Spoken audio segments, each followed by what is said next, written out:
Lolita, light of my life, fire of my loins, my sin, my soul. Lolita, the tip of the tongue taking a trip of 3 steps down the palate to tap at 3 on the teeth. Lolita. So, those are the opening lines of the novel Lolita by Vladimir Nabokov. And those lines, I think, are very representative of what it is like to read this novel. Those lines are considered one of the opening to Lolita is considered one of the greatest opening passages in all of literature. And for a good reason. It's a really, really beautiful construction of sentences, just a really, really beautiful passage.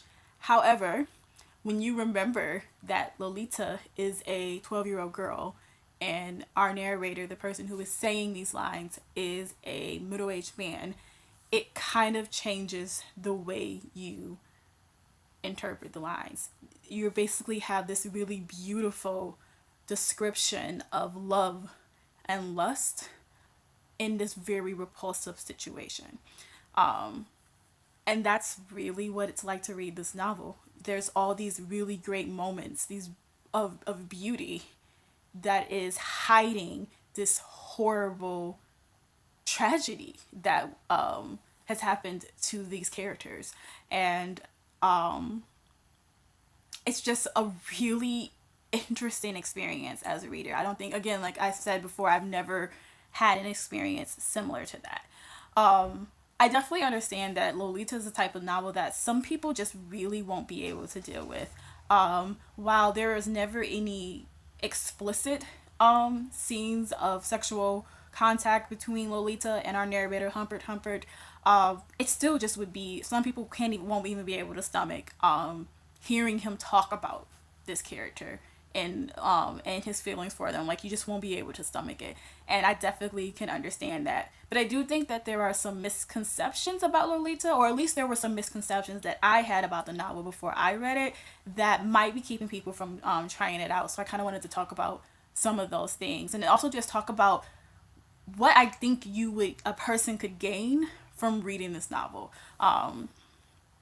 Because it's a novel that really, really moved me. So one of the misconceptions that I had about Lolita is I had a fear that Lolita was going to be a novel about a young girl seducing an older man.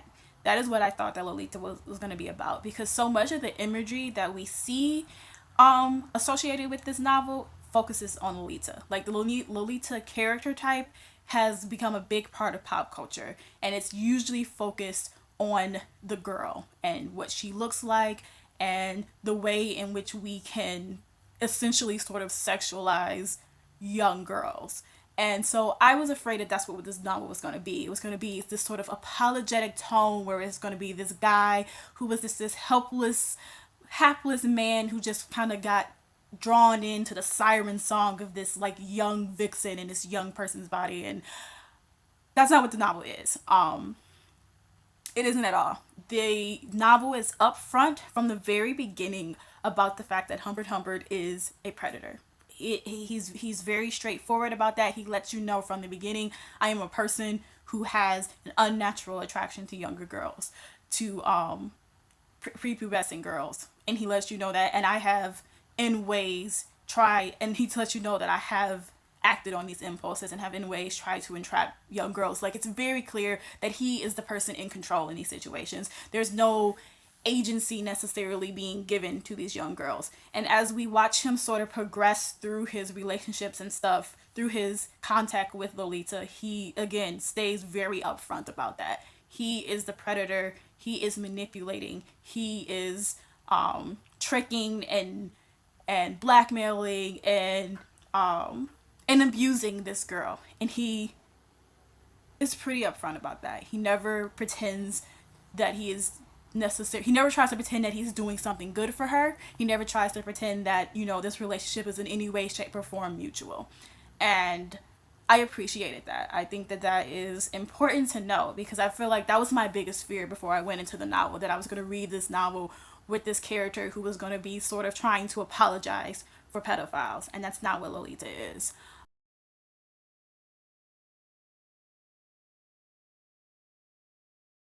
What the novel Lolita does do very, very well is it makes really great use of the unreliable narrator. Like, I don't think that I've read a book where the narrator has been as deceptive as Humphrey Humphrey. And he's deceptive because he's a smooth talker. And that's literally the reason why. He's a smooth talker. He's very charming. He's very smart. He's very sophisticated.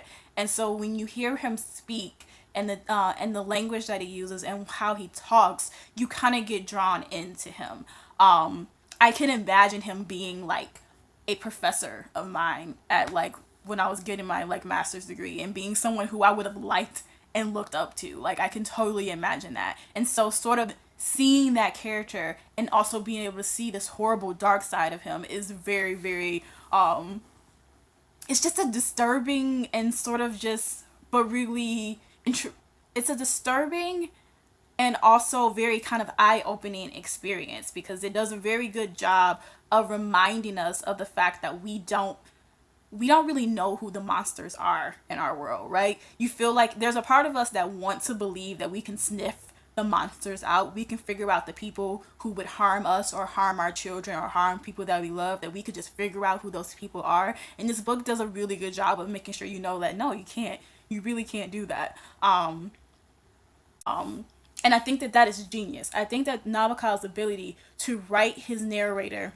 and write his characters, to write this voice of this character so beautifully that you constantly forget who and what he is remarkable. And I think that that is something that I feel, if you're someone who is interested in beautiful writing, like, you would want to see, you would want to pay attention to that. And that's what this book is about, the beauty that can sort of, the way in which we can weave these sort of masks around ugliness. A great passage in the book that really illustrates this is when there's a section where Humphrey is describing this road trip. Him and Lolita go on this road trip across America, and he's sort of describing a lot of stops that they've made along the way. It's like this nice section that's like a list of these things, and it's so beautiful. It's so beautifully written. It sounds like he's describing these amazing American landscapes, these American, like the picture that he paints of America in this section is really beautiful and striking.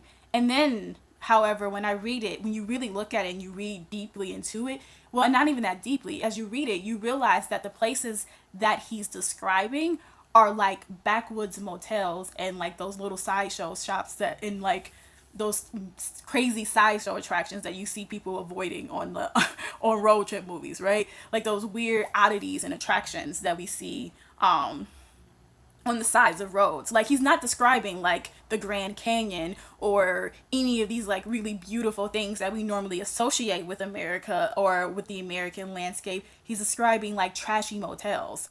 And so but he has a way of describing it in a way so that it sounds really beautiful. And I really think that that's kind of how this novel really works. It's like, how do I make these ugly, ordinary things seem amazing? And I feel like Nabokov does a really great job with that. Another thing that I think that Nabokov does a great job with is, again, the just how unreliable Humphrey is. You can't trust him, but you find yourself doing it often. So, for instance, he gives us a lot of descriptions of Lolita's mom when he meets her, and what he thinks about her and who she is.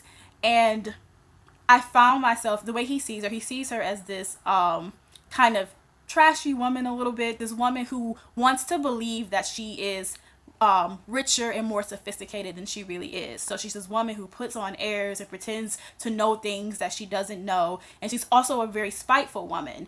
And she's the type of woman who is in some ways jealous of her daughter, and jealous of her daughter's beauty, and and the type of mother who we've seen them before, and we've probably seen them before in pieces, who, if they heard about a sexual relationship going on between their daughter and an older man, they would probably blame their daughter. Like, she's depicted as this really, really awful woman. And I found myself disliking her so much until I remembered whose point of view I was getting my description of her from. I'm getting all of my details and all of my information about her from a man who wants to seduce her daughter. So it makes it really hard to know what to trust. So there's ways in which I can see him. I mean, there's ways in which he would perceive her to be a certain way simply because of who he is, or he might want to make her appear a certain way just to make himself look better. So it's like you can't trust him. And so it makes it really hard. It's just a really interesting experience when you're reading it, because it's like how much of my trust am I willing to give this narrator? And then there are lots of other times where he is really hard for him to trust, because you can't really know. Another way where you can't really know if he's telling the truth is because there are times where I feel like where it feels like he's like blatantly lying to you. Actually, there are moments where I was like, I don't think you're telling me the truth about this right now. One thing that popped up a lot was his description of himself, of his physical appearance. He describes himself as like tall, dark, and handsome, basically. That's essentially how he describes himself. And when he first says it, I believed him. I was like, okay, you're tall, dark, and handsome. I can believe that. Second time he says it, I'm like, okay, maybe you're tall, dark, and handsome. Then he says not only is he tall, dark, and handsome, but he's tall, dark, and handsome, and he resembles a movie star that Lolita is fond of.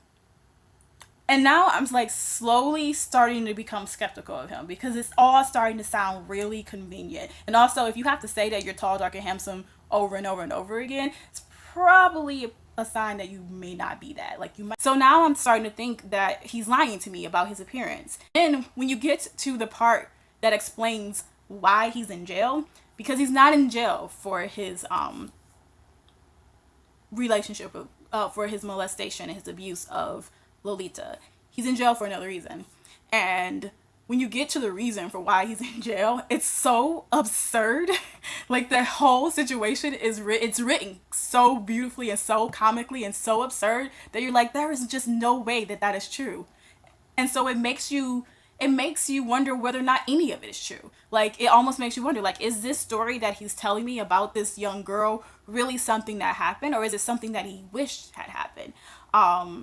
And I like that. I love having that question of not being able to know what is real and what is not. I just felt that worked really well in the novel. The character of Lolita herself is very much an enigma. We don't really know a lot about her because we get, like I said, we get all of our details of the story from Humphrey Humphrey, and he doesn't know a lot about her. He admits that very often, that he doesn't know anything really about what's happening in the interior of her, or like we don't really get any idea about what she feels or what she thinks about the situation. I think I can see some people seeing that as a flaw in the novel. I think that it works for me personally. You're probably thinking to yourself, there are millions of beautifully written books that write about really repulsive things that aren't quite as horrible as this might be for some people. So why should you read this book? And I think for the reason I would say is, I don't know if there's anything that can really open your eyes more to how impossible it is to determine who the bad guys are in the world than being tricked by one. It's one thing, I think, to watch, to read, and see how another character has the wool pulled over their eyes. I think it's a whole nother thing for you to be the reader and you have the wool pulled over your eyes. It's one thing to watch another character be lulled into trusting someone. It's another thing to sort of have that experience yourself, because that's what I felt when I was reading it. I had a even clearer understanding, I feel, from reading this novel of how you could come to trust someone how you could come to trust someone who turns out to be a monster, I guess, to put it, because pedophiles and rapists and murderers and all of these kind of these people who do these horrible acts are still human beings. They are still people with feelings and thoughts and personalities. And I feel like this piece really drives that home.